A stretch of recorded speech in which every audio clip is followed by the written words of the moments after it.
Hello, everybody. Welcome back to the channel. Um, Doing another top 10. Been dreading these. This is my top 10 favorite films of the 1900s. Really, I just want to. I haven't seen any of these. I know I did see one, but it's not on my top 10. Okay, we'll get to that. There's a lot more here that I'm like, this looks pretty interesting.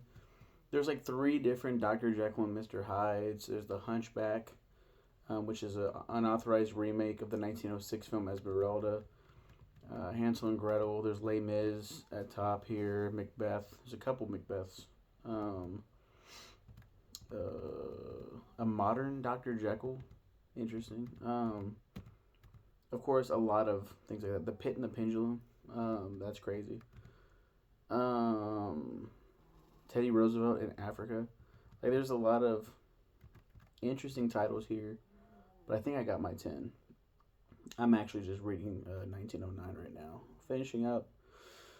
We do have something unprecedented that I don't usually talk about. Honorable mentions. I do want to talk about these because they do stick out to me. A lot of these do. I mentioned some earlier, but Beauty of the Sleeping Woods, Sleeping Beauty, Beauty and the Beast, another one, Aladdin and his Wonder Lamp. You can tell I'm a huge Disney nerd, so these stick out to me. Alice in Wonderland. It almost made my top 10, but there are the other ones. There's something about them that strike me as more of like just intriguing. They just I don't know what the fuck I'm talking about. I'm just trying to fill out that essay, I guess. The 500 word count. Alice in Wonderland. The aforementioned Esmeralda. So that one didn't make my top 10. This one is the only film that I have seen. It is Electrocuting an Elephant.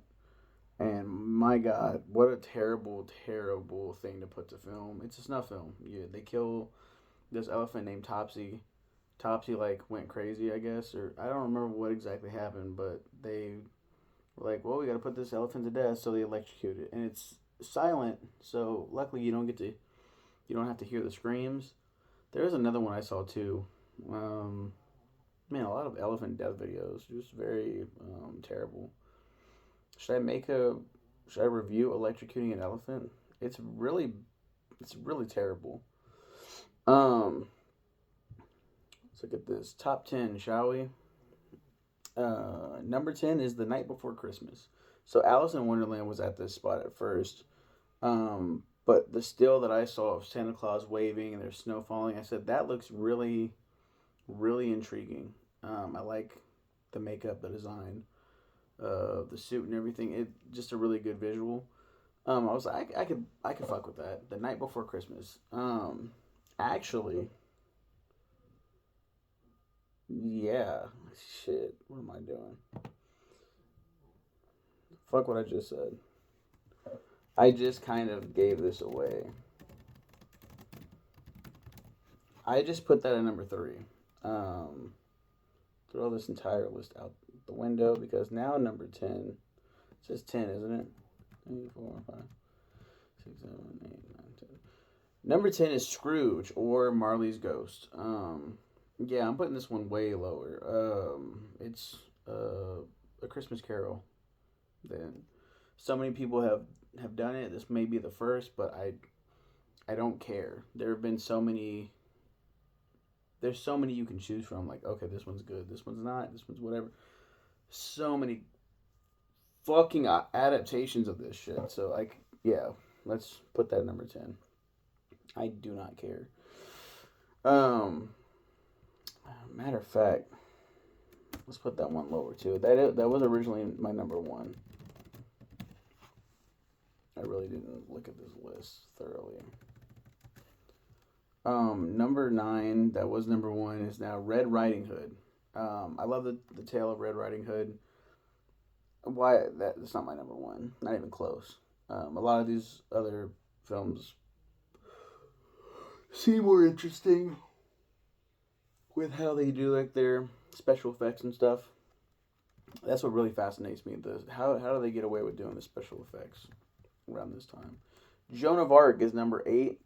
The only reason I really put this here, Joan of Arc is such a, it's a real, It's not even like a story. It's real. It really happened. Joan of Arc was real. She was burned at the stake, and in the thing that I saw, the little screenshot, they depict that her burning at the stake. I want to see that. Call me depraved. I want to see how they do it. Um, they probably do it. They show like a little fire element cardboard shit, like something like you would see at a play. I don't know. That just really stuck out to me. Snow White, I put above Joan of Arc. Sure, we'll keep it there. I don't know. Who cares? Snow White. The Little Match Seller. Man, how is this so far up? This the Little Match Seller, the Little Match Girl. There's other titles of it. Titles for it. Little girl is freezing in the cold. She's trying to sell matches, and she's having all these visions of being warm, being around her grandmother, who has passed on. She's Oh man, and then she ends up succumbing to the cold. It's very, very fucking sad. But guess what? It's okay. She's in heaven with her grandma. Sometimes it's not depicted that. It just ends with her being frozen in snow. And they're like, no, sorry. And that's the still that I saw from the short film. And these are all like short films, and silent. So it's like, oh. But a cop has like his flashlight trained onto like a lump of snow, and it's like that's such a sad visual. Sign me up. The Enchanted Drawing. There's like it's like mixture of animation and live action. Which, you know me, I love animation. So I'm like, what's that all about? How do they do it? Gulliver's Travels Among the Lilliputians and the Giants. That's number 4. Gulliver's Travels got the little dudes running around. They tie up Gulliver. That's what I saw. Little tiny people that tie up a big dude, and the big dude is a real actor, it looks like, and the little dudes are running around. You know, it's like, that's kid shit nowadays, but back then it's like, how they do it. Forced perspective. I really want to know how they did that. Robinson Crusoe. As you can see, every single one of these so far have been an adaptation of something except the Enchanted Drawing. Yeah, Robinson Crusoe, I've never read. I don't know shit about it, but I see that it's a very painted. There's a painted background of a crashed ship, and there's an actor playing Robinson Crusoe on like the ship's behind him, and he's acting. It just looks really cool. Number 2 is The Night Before Christmas. I put that up from number 10 earlier, as you all saw in real time. And number 1 is A Trip to the Moon.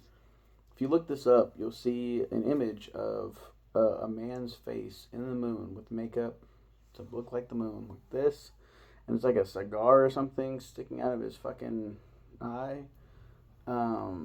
That's from that film, A Trip to the Moon. Very, very striking visual. I want to see it. So, yeah. That's the 1900s in film that I want to see. Tune in possibly next week to see me talk about the 1910s. And then as these go on, they'll get better because I will have seen like at least by the 30s. There had to have been like 10 movies then. We'll see. We'll see. You guys have a good one. Take care.